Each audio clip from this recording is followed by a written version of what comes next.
banyakubahwa mu nzego nkuru z'igihugu cyacu, batumirwa bacu bahire, abarinzi b'igihango, Intwararumuri, bavandimwe duteraniye aha, banje kubasuhuza.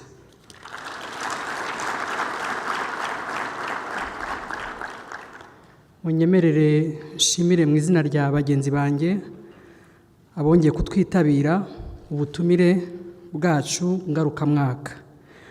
Uyu munsi rero twifuje kuganira ku nsanganyamatsiko igira iti ndi umunyarwanda, igitekerezo ngenga cy'ukubaho kwacu. Nk'uko mubizi, ndi umunyarwanda yabaye igitekerezo ngenga cyo kubohora no kubaka igihugu cyacu imyaka 20 ikaba ishize. Twasanze ko ari ngombwa kongera gusuzuma niba iki gitekerezo gikomeje kugenga ukubaho kwacu, ukubana kwacu nk'abanyarwanda. Mbere rero yuko dusesengura iyi ngingo, ndifuza ko twongera gutekereza kubaho kwacu gushingiye kuki, bivuze iki kuri twe n'abadukomokaho n'abazadukomokaho. Umwanditsi Musenyeri Alex Kagame asesengura filozofi nyarwanda yavuze ko iri jambo rihera ku inshinga ikomeye yitwa kuba, ikuzuzwa no kubaho no kubana. Kubaho kwacu ni ukongera kugaruka ku isoko muzi y'u Rwanda, ni ukuba w'u Rwanda kandi ukemera n'abo mu rusangiye, ukarubamo rukakubamo.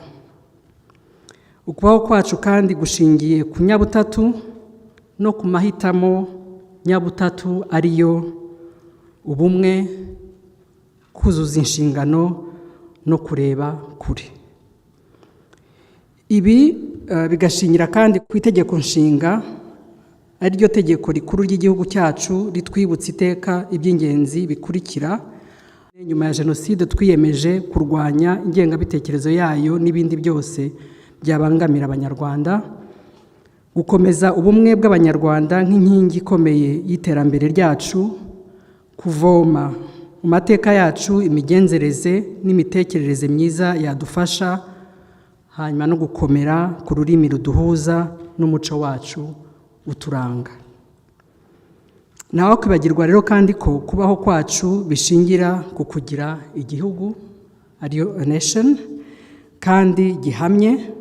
Aha ndashaka kuvuga igihugu gifite abaturage, ubutaka bwacyo, ubuyobozi bwiza, ubusugire n'agaciro.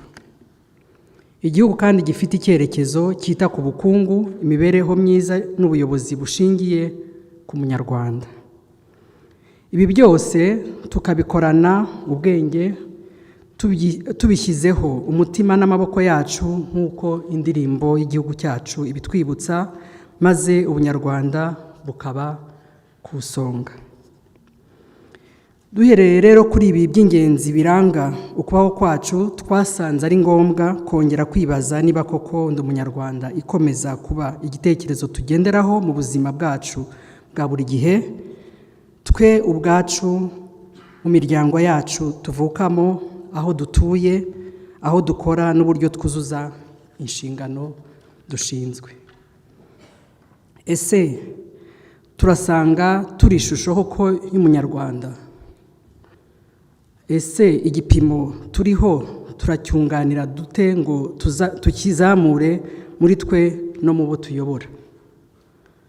U Rwanda rwacu rwahisemo kubaho rufunguye amarembo kandi rwiyemeza guharanira agaciro n'iterambere ry'abanyarwanda.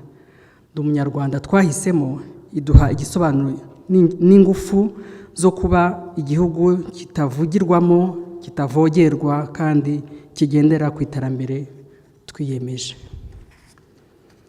Dutuye ku isi dusangiye n'abandi benshi, ibireba isi n'ibiyiberamo biratureba, kubimenya bikaba ngombwa. Kubihuza n'ibibera iwacu no kubivanamo amasomo nabyo ni ngombwa. Ndi umunyarwanda rero kaba ingabo idukingira twese, ni umutamenwa, tugaharanira ishema rya Afurika, tugatura isi turangwa n'ubufatanye, ubupfura n'ubumuntu, turangwa nako n'ubufatanye n'ubupfura n'ubumuntu. Bavandimwe bayobozi, rubyiruko, bana bacu, munyemerere mu ihuriro ry'uyu munsi twongere dusuzume imbogamizi dushobora kuzagira mu myaka iri imbere zabangamira ubunyarwanda. Ubushakashatsi bugaragaza ibintu bitanu biranga umuryango umaze kunga ubumwe, ariyo social cohesion. Icyizere cyo kubaho, life expectancy, na trust, imyitwarire y'abantu, social behavior, ikigereranyo cyo kwiyahura, suicide, ndetse no guhitamo ubuyobozi ari bwo voting.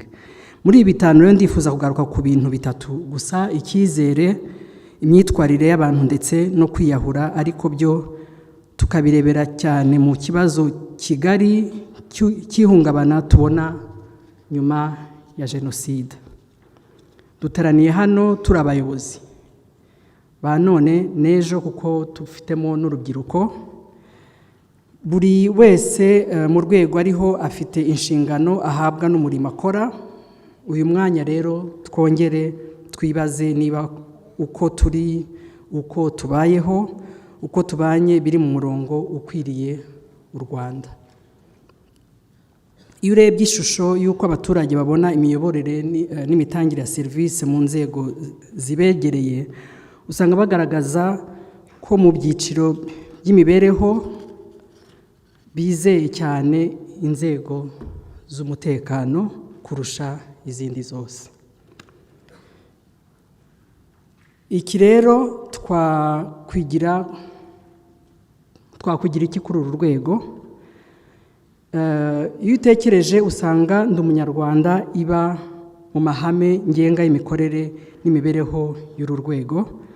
Aha navuga bike mu byo twitegereza bibaranga, ariko nibyo batwibwiriye, ari byo ubumwe no gushyira ubunyarwanda ku isonga, byaba ngombwa bakaba banabupfira, kubahana, kubaha ahantu no kubaha inshingano, byaba ngombwa umuntu akabihanirwa igihe atabyubahirije, gukunda abaturage, kugira ikinyabupfura no kwicisha bugufi, gutekereza kure kugira ngo ubusugire, ubukungu n'agaciro ku Rwanda bikomeze gushimangirwa. Ibyo akaba ari byo biranga urwo rwego.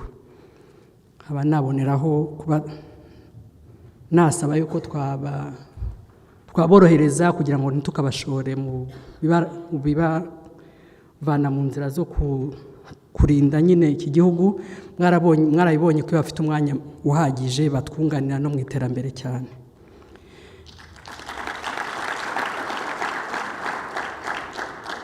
Ntabwo utazi ibikorwa muri Army Week n'ikindi gihe cyose. So imitekerereze ya ndi umunyarwanda tuyikoresheje tushyira mu bikorwa gahunda z'iterambere, imibereho myiza y'abaturage n'imiyoborere, byadufasha kuzamura icyizere abaturage batugirira nk'abayobozi. Minisiteri y'Ubuzima nayo igaragaza ikibazo cy'ihungabana mu byiciro byose by'abanyarwanda. Dukwiye rero kureba niba ndi umunyarwanda yaba umuti waruhura abakiremerewe n'amateka cyangwa se ibindi bibazo bitandukanye. Nk'uko byavuzwe ejo, biragaragara ko ibi biganiro byafashije benshi kandi ko bigikenewe. Dukomeze rero gutwara ndi umunyarwanda mu nzego zitandukanye z'ubuyobozi bwacu no kuyigeza ku banyarwanda benshi. Bayobozi, babyeyi, Intwararumuri, dufite inshingano yo gufasha abato bacu kubana natwe muri uru rugendo Rwanda umunyarwanda, tukabaha impamba ikomeye y'ubumenyi mu mateka n'umuco, muri politike yacu n'iy'isi batuye.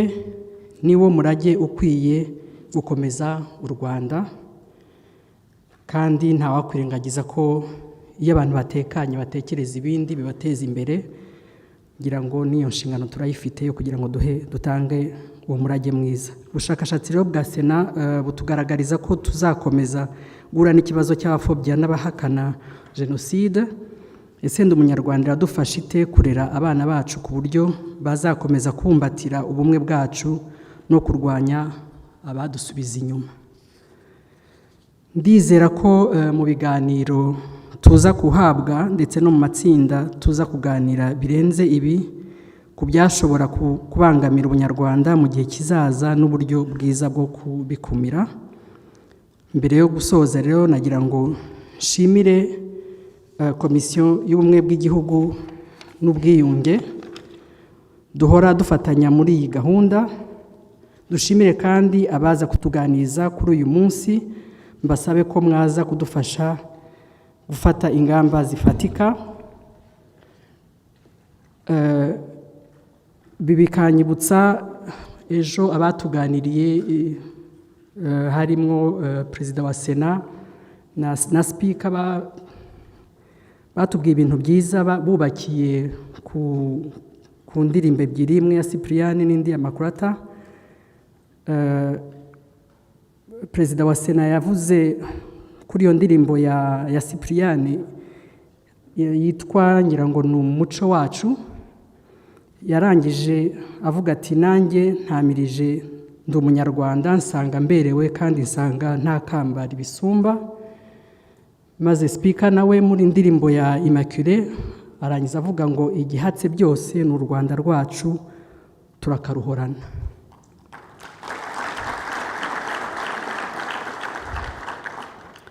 Byatumye umuntu atekereza impamvu ibi bintu bikomeza kutuvuna. Byari bikwiye kuba byoroshye ko n'ubundi ko nta Tutsiland nta Hutuland ibaho, ubundi ibyo byose twivangamo tubikuza kuki? Ko niyo urebye ngira ngo n'ababyakije cyane bo batuye no kuntu bitandukanye, ari b'abakoloni bagira Wallonie bagira Flandre, twe nta naho tunagira, turaturanye. Sinzi impamvu dukomeza kubitsimbararaho. Ndi umunyarwanda rero ni icyomoro, ni igihango, ni umuti w'ibikomere bikomoka ku mateka, ni isano muzi yacu kandi ni ingabo idukingira. Ni amasezerano y'ubudahemuka no kubaka u Rwanda. Uyu munsi twongereho ko ndi umunyarwanda ari igitekerezo ngenga cyo kubaho kwacu.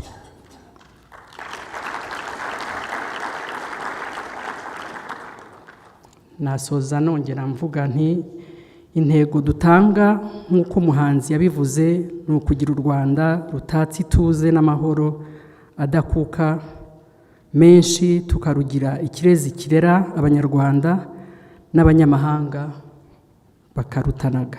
U Rwanda rugaba ineza kandi ikaramba mu bayo.